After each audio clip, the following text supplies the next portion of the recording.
چوتھے امام یہ کہتے ہیں یزید اب میں جانا چاہتا ہوں اس لکڑی کے ڈھیر پر. اب یہ ممبر کہاں رہا؟ تعبیرات ہیں واقعاً کلام الامام امام الکلام، کہ جو امام کا کلام ہوتا ہے وہ کلام کا امام ہوتا ہے. کہ یہ کہاں رہا، یہ ممبر کہاں رہا؟ یہ لکڑی کا ڈھیر ہے. میں اس لکڑی کے ڈھیر پر جا کر کچھ ایسا کہنا چاہتا ہوں کہ جو خدا کی رضا کا باعث ہو. یعنی اب تک جو کہا یہ سارے کا سارا خدا کو ناراض کرنے کا باعث تھا. میں کچھ ایسا کہنا چاہتا ہوں کہ جو خدا کو راضی کرنے کا باعث بنے. یزید مانے گا؟ منع کرتا ہے. جو لوگ وہاں پر موجود ہیں وہ اصرار کرتے ہیں کہ ہم بنی ہاشم کا لب و لہجہ سننا چاہتے ہیں. یزید کہتا ہے کہ اگر یہ گیا ممبر پر تو ذلیل کیے بغیر واپس نہیں آئے گا، ہمیں ذلیل کر دے گا، بنو امیہ کو رسوا کر دے گا. لوگ کہتے ہیں کہ یہ شخص جس کے ہاتھوں میں ہتھکڑیاں ہیں یہ کیا کرے گا، ہم اس کا لب و لہجہ سننا چاہتے ہیں. اور اب اس کے بعد چوتھے امام ممبر پر جاتے ہیں اور ممبر پر جا کر وہ خطبہ ارشاد فرماتے ہیں. میں صرف ترجمہ آپ کے سامنے پڑھوں گا. یہ طریقہ ہمارا بن چکا ہے کہ ہر سال کسی نہ کسی مجلس میں چوتھے امام کا یہ خطبہ اور جناب زینب کا خطبہ ہم ضرور پڑھتے ہیں. امام نے وہاں پر وہ ساری باتیں کی کہ جو لوگ سننے کے عادی نہیں تھے. اور کمال یہ ہے کہ چوتھے امام جب خطبے کا اختتام کرتے ہیں تو لوگ دھاڑے مار مار کر رو رہے تھے، گریہ کر رہے تھے. وہ لوگ جو علی کا نام سننے کے روادار نہیں تھے وہ علی کے فضائل سن رہے تھے. جو حسین کو باغی اور خارجی بول رہے تھے وہ حسین کا تذکرہ سن کر زار و قطار رو رہے تھے. یہ وہ انقلاب ہے جو چوتھے امام نے شام کے اندر برپا کیا ہے. اور یہ عبادت سے جدا نہیں ہے. جب وہ زین العابدین ہے تو وہ عبادت کی زینت اس طرح سے بھی ہے. یہ جو عبادت انہوں نے انجام دی ہے بھرپور عبادت ہے. چوتھے امام فرماتے ہیں اے لوگوں، خدا نے ہمیں 6 خصلتیں عطا کی ہیں اور ہمیں 7 خصوصیات کے ذریعے دوسروں پر فضیلت بخشی ہے. ہمیں علم، بردباری، سخاوت، فصاحت، شجاعت اور مومنین کے دلوں میں محبت عطا کی ہے. یہ جو جملہ ہے مومنین کے دلوں میں محبت عطا کی ہے، چوتھے امام نے گویا ان کا شانہ پکڑ کے ان کو جھنجھوڑا ہے. ہمیں اسیر کر کے اتنا سن لو کہ تم مومن نہیں ہو. جو جس سے محبت کرتا ہے اس کو اسیر نہیں کرتا ہے. ہمیں اسیر کرنے کے بعد طے ہے کہ تمہارے دلوں میں ہماری محبت نہیں، بھول جاؤ کہ تم مومن ہو. تم سب کچھ ہو سکتے ہو، ایمان سے تمہارا کوئی تعلق نہیں ہو سکتا. پھر فرماتے ہیں اور دوسروں پر اس طرح فضیلت دی کہ رسول ہم میں سے ہیں، صدیق امیر المومنین علی یہ ہم میں سے ہیں، جعفر طیار شیر خدا و شیر رسول حمزہ اور رسول کے دونوں فرزند حسن و حسین یہ ہم میں سے ہیں. جس کا سر تم نے کاٹا ہے وہ کون ہے؟ پہچانو اس کو. اس مختصر تعارف سے جو مجھے جانتا ہے وہ جانتا ہے، جو نہیں جانتا تو ان کے لیے میں اپنے آبا و اجداد اور اپنے خاندان کا تعارف کرواتا ہوں اور ان کے ذریعے خود کو پہچانواتا ہوں. اے لوگوں، میں مکہ اور منی کا بیٹا ہوں، میں زمزم اور صفا کا بیٹا ہوں، میں اس کا بیٹا ہوں کہ جس نے اپنی چادر پر رکھ کر حجر اسود کو اس کی جگہ پر نصب کیا. پیغمبر اکرم کی اس فضیلت کا تذکرہ. میں بہترین طواف اور سعی کرنے والے کا بیٹا ہوں، میں بہترین حج کرنے اور تلبیہ کہنے والے کا چشم و چراغ ہوں، میں براق پر سوار ہونے والے اور معراج پر جانے والے کا فرزند ہوں، میں اسی پیغمبر کا نور نظر ہوں جس نے ایک رات میں مسجد الحرام سے مسجد اقصی تک کی سیر کی، میں اس کا بیٹا ہوں جس کو جبریل سدرۃ المنتہا تک لے گئے. یہ لوگ ایکسپیکٹ نہیں کر رہے تھے کہ یہ پیغمبر اکرم کی وراثت کا دعویٰ کریں گے، مکہ اور مکہ، صفا اور زمزم ان سب کے وارث ہونے کا دعویٰ کریں گے. وہ ایکسپیکٹ نہیں کر رہے. مقام قرب ربوبی سے خدا متعال سے نزدیک لے گئے. میں اس کا بیٹا ہوں جس نے آسمان کے ملائکہ کے ساتھ نماز پڑھی. میں اس کا بیٹا ہوں جس پر خدا نے وحی نازل کی. میں محمد مصطفیٰ اور علی مرتضیٰ کا بیٹا ہوں. پیغمبر اکرم اور پیغمبر اکرم کے ساتھ بلا فاصلہ امیر المومنین کا تذکرہ. میں محمد مصطفیٰ اور علی مرتضیٰ کا بیٹا ہوں. میں اس کا بیٹا ہوں جس نے مغرور لوگوں کی ناک رگڑ کر کلمہ توحید پڑھوایا.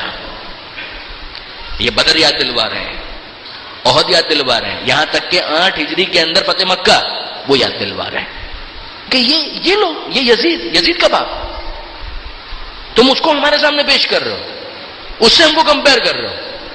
یہ وہ لوگ ہیں جن کی ناک رگڑوا کر استسلام، جو ظاہری اسلام بھی ہے، وہ میرے باپ نے ان کو سکھایا ہے، جس کے بعد یہ ظاہری طور پر مسلمان ہوئے ہیں، ورنہ ان کا اسلام سے کیا تعلق ہے. میں اس کا فرزند ہوں جو رسول کی طرف سے 2 تلواروں اور 2 نیزوں سے جنگ کرتا تھا. اب یہ مولا کا تذکرہ ہو رہا ہے، جس نے 2 بار ہجرت اور 2 بار بیعت کی، جس نے بدر و حنین میں کافروں سے جنگ کی، جس نے ایک لمحے کے لیے بھی کفر اختیار نہیں کیا. یہ سب پر چوٹ ہے، جو آج بھی مولا کو کہا جاتا ہے کرم اللہ وجہہ، یعنی جس نے کبھی بتوں کے آگے سر نہیں جھکایا. میں صالح مومنین اور وارث انبیاء کا فرزند ہوں. میں مشرکوں کو قتل کرنے والے، مسلمانوں کے امیر، مجاہدوں کے پیشوا، عابدوں کی زینت اور خوف خدا میں گریہ کرنے والوں کے افتخار کا بیٹا ہوں. میں بردبار لوگوں میں بردبار ترین اور اہل بیت رسول میں سے بہترین نماز پڑھنے والے کا بیٹا ہوں. میں اس کا فرزند ہوں، جبریل نے جس کی تائید اور میکائیل نے جس کی مدد کی.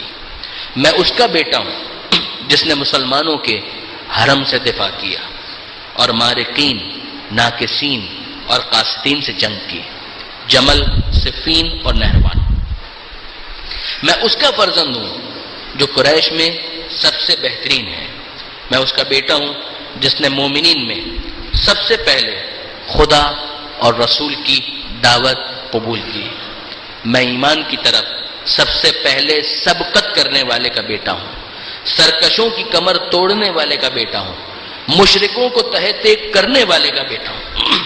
میں اس کا فرزند ہوں جو منافقوں کے لیے خدا کی شمشیر، خدا کے بندوں کے لیے زبان حکمت، دین خدا کے محافظ اور اس کے ولی امر ہے، حکمت خدا کے بوستان اور علم الہی کے حامل ہیں. وہ کون ہے؟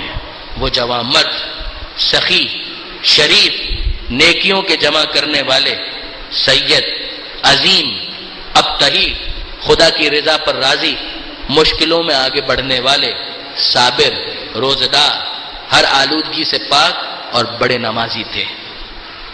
اس نے اپنے دشمنوں کی نسلیں منقطع کی اور کفر کے ٹولوں کا شیرازہ بکھیر دیا. وہ قوی اور استوار دل کے حامل، عزم بالجزم تھے، اور جب جنگ میں نیزے ایک دوسرے سے گچھ جاتے تھے تو وہ شیر کی مانند انہیں جدا کر دیا کرتے تھے اور چکی کی طرح انہیں پیس دیا کرتے تھے. وہ حجاز کے شیر، عراق کے سردار، مکی، مدنی، خیفی، عقبی، بدری، احدی، شجری اور مہاجری ہیں. ان سب جنگوں پر وہ حاضر تھے. وہ عرب کے صیاد اور میدان جنگ کے شیر اور 2 مشعر کے وارث حسن و حسین کے والد ہیں. وہی کہ جن سے یہ خصوصیات و صفات مخصوص ہیں، وہ کوئی اور نہیں، میرے دادا علی ابن ابی طالب ہیں.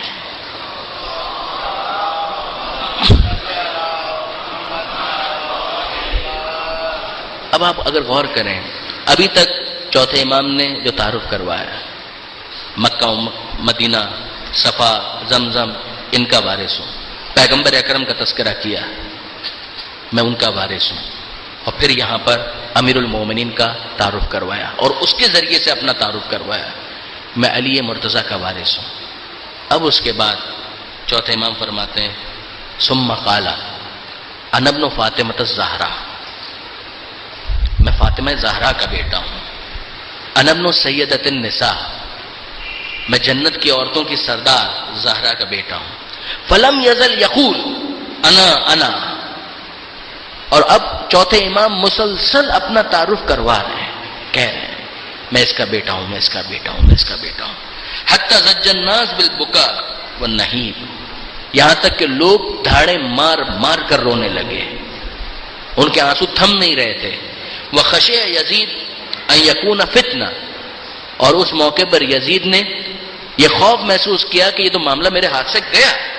فامر المؤذن، اس موقع پر یزید نے مؤذن کو حکم دیا. فقطع الکلام، اور مؤذن نے آگے بڑھ کر آذان دے کر چوتھے امام کے خطبے کو کاٹا. فلما قال المؤذن، جب مؤذن نے کہا اشہد ان لا الہ الا اللہ، جب اس نے کہا اللہ اکبر اللہ اکبر، تو قال علی، چوتھے امام نے کہا میں بھی گواہی دیتا ہوں، اللہ کی کبریائی میں کیا شک ہے، اس سے بڑھ کر کون ہو سکتا ہے. فلما قال المؤذن، جب مؤذن نے کہا اشہد ان لا الہ الا اللہ، میں گواہی دیتا ہوں کہ اللہ کے سوا کوئی معبود نہیں. یقین جانیے کہ یہ وہ موقع تھا کہ جب چوتھے امام کی تبلیغ اپنے شباب پر تھی. وہ سمجھ رہا تھا کہ خطبہ کاٹ رہا ہے، وہ نہیں جانتا تھا کہ اس نے چوتھے امام کی تبلیغ کے کامیاب ہونے کا اعلان کر دیا ہے. اشہد ان لا الہ الا اللہ، تو یہی تو ہم چاہ رہے تھے کہ یہ گواہی آئے کہ اللہ کے سوا کوئی معبود نہیں. حق کہا کہ بنا لا الہ الا حسین، اس کا اعلان ہو جائے. چوتھے امام کہتے ہیں شہد بہا شعری و بشری و لحمی و دمی، اللہ کے سوا کوئی معبود نہیں، میرا روم روم گواہی دیتا ہے، میرا گوشت، میری ہڈیاں، میرے جسم کا ایک ایک عضو یہ گواہی دیتا ہے اللہ کے سوا کوئی معبود نہیں. فلما قال المؤذن، اور اب جب مؤذن نے کہا اشہد ان محمد رسول اللہ، کہ میں گواہی دیتا ہوں کہ محمد اللہ کے رسول ہیں، التفت من فوق المنبر الی یزید، اس موقع پر چوتھے امام نے یزید کو مخاطب کیا. وقال، اور کہا محمد ھذا جدیم جدک، یہ جس محمد کی رسالت کی گواہی دی جا رہی ہے، اتنا بتا دے کہ یہ میرے جد ہیں یا تیرے جد ہیں. فَإِن زَعَمْتَ، اگر تو یہ کہے کہ انہ جدک، کہ یہ تیرے جد ہیں، فقط کذبت، تو ایسا جھوٹ ہے کہ جس کو سب جانتے ہیں. وَكَفَرْتَ، اور ایسا انکار ہے کہ جس کو سب جانتے ہیں. وَإِن زَعَمْتَ، اور جبکہ تجھے پتا ہے، جبکہ تو جانتا ہے انہ جدی، کہ وہ میرے جد ہیں، فَلِمَا قَتَلْتَ اِتْرَتَهُ، تو اسی محمد کی اطرت کو کیوں قتل کیا؟ پھر اسی حسین کو کیوں قتل کیا؟ پھر اسی زینب کو جو انہی کی اطرت میں سے ہے، ان کو اس طرح سے روم کے قیدیوں کی طرح سے کیوں پھرایا گیا؟ پھر ہاتھوں میں ہتھکڑیاں کیوں ہیں؟ پھر پیروں میں بیڑیاں کیوں ہیں؟ بس عزیزان محترم، اب اس کے بعد یہیں سے ہم مصائب کے آخری حصے میں داخل ہو جائیں. یہ تو مصائب ہی کا تو تذکرہ ہے، مگر ذرا اس بات پر توجہ کریں کہ واقعاً چوتھے امام نے جو یہ خطبہ دیا ہے، خطبہ دینے والا مولانا صادق حسن صاحب یہ فرمایا کرتے ہیں، اور بالکل ٹھیک کہتے ہیں، کہ خطیب ہونے کی حیثیت سے ہم اس بات کو سمجھ سکتے ہیں کہ جب کوئی شخص خطبہ دیتا ہے تو خطبہ وہ فقط زبان سے نہیں دیتا، زبان سے وہ بولتا ہے، مگر اس کو بہت سی دوسری چیزوں کی ضرورت ہوتی ہے. کبھی وہ دائیں دیکھتا ہے، کبھی وہ بائیں دیکھتا ہے، کبھی وہ گردن اوپر کرتا ہے، کبھی وہ گردن نیچے کرتا ہے، کبھی وہ ہاتھوں کو بلند کرتا ہے، کبھی دائیں طرف اشارہ کرتا ہے، کبھی بائیں طرف اشارہ کرتا ہے، کبھی وہ پیروں کو حرکت دیتا ہے. مگر ہمارا سلام ہو چوتھے امام کے اوپر کہ جو خطبہ دے رہے تھے تو اپنی زبان کو تو حرکت دے سکتے تھے، نہ اپنے پیروں کو جنبش دے سکتے ہیں، نہ ہاتھوں کو ہلا سکتے ہیں، نہ دائیں دیکھ سکتے ہیں، نہ بائیں دیکھ سکتے ہیں. اگر کہیں رک کرنا ہے اپنا پورا وجود اس طرف کریں تب تو چہرہ پھرے گا، ورنہ نہیں پھر سکتا. جس کے ہاتھوں میں ہتھکڑی ہو وہ ہاتھوں کو ہتھ کر کیسے دے سکتا ہے؟ جس کے پیروں میں بیڑی ہو وہ پیروں کو جنبش کیسے دے سکتا ہے؟ اور جس کے گلے میں توقے خاردار موجود، وہ دائیں دیکھے تو کیسے دیکھے، وہ بائیں دیکھے تو کیسے دیکھے؟ اس کے لیے ممکن نہیں ہے. ہاں مگر ایک جملہ تو کہنا پڑے گا کہ سید سجاد آپ پھر بھی خوش نصیب ہیں، آپ پھر بھی خوش قسمت ہیں کہ آپ جب خطبہ دے رہے تھے آپ کے خطبے کو بھی کاٹا گیا، اور آپ کے بابا حسین جب عاشور کے دن خطبہ دے رہے تھے تو ان کے خطبے کو بھی کاٹا گیا. مگر مولا آپ کے خطبے کو جب کاٹا گیا تو اذان کے ذریعے سے کاٹا گیا، اللہ اکبر کی صدا کے ذریعے سے کاٹا گیا. مگر جب آپ کے بابا خطبہ دے رہے تھے، یہ خطبہ اس وقت دے رہے تھے جب علی اصغر ہاتھوں میں موجود تھا. اس موقع پر جب عمر سعد نے کہا ہے کہ یا حرملہ اقطع کلام الحسین، اے حرملہ حسین کے کلام کو کاٹ دے، تو آزان نہیں کہی گئی، اس موقع پر اللہ اکبر کی صدا نہیں گونجی تھی، اس موقع پر تو 3 ڈھال کا تیر ہے کہ جو کمان سے رہا ہوا ہے، وَتَقَلَّبَ الصَّبِيُّ عَلَى يَدَيْ الْإِمَامِ، اور وہ بچہ باپ کے ہاتھ پر منقلب ہو گیا۔ اور اے سید سجاد، یہ ہم آپ کو کیا بتا رہے ہیں، یہ تو آپ نے خود اپنے بابا حسین سے سنا تھا کہ جب حسین رخصت آخر کے لیے آئے اور چوتھے امام کو بیدار کیا اور اس کے بعد وصیتیں کی ہیں، تو ان میں سے ایک وصیت یہی تھی کہ اے بیٹا سید سجاد، جب وطن واپس پلٹ کر جانا اور ہمارے چاہنے والوں سے ملاقات ہو تو کہنا کہ شیعتی مہما شرب تم ماں ازبن فذکرونی، کہ اے ہمارے چاہنے والوں تم بہت یاد آئے، تم بہت یاد آئے۔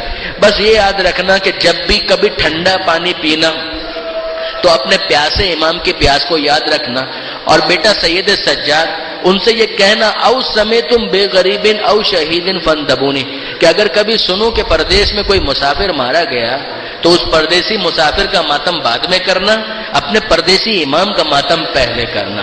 لیتکم فی یوم عاشوراء جمیعا تنظرونی، اور اے بیٹا سید سجاد ہمارے چاہنے والوں سے کہنا کہ کاش کہ تم عاشور کے دن کربلا میں ہوتے تو تم دیکھتے کہ کیف استسقی لطفل فابوہا یرحمونی، کہ کیسے میں اپنے 6 ماہ کے اصغر کے لیے پانی مانگ رہا تھا، پانی تو نہیں آیا، وہ 3 بھال کا تیر آیا جس کے بعد اصغر اس دنیا میں نہ رہا۔ وَسَيَعْلَمُ الَّذِينَ ظَلَمُوا أَيَّ مُنقَلَبٍ يَنقَلِبُونَ۔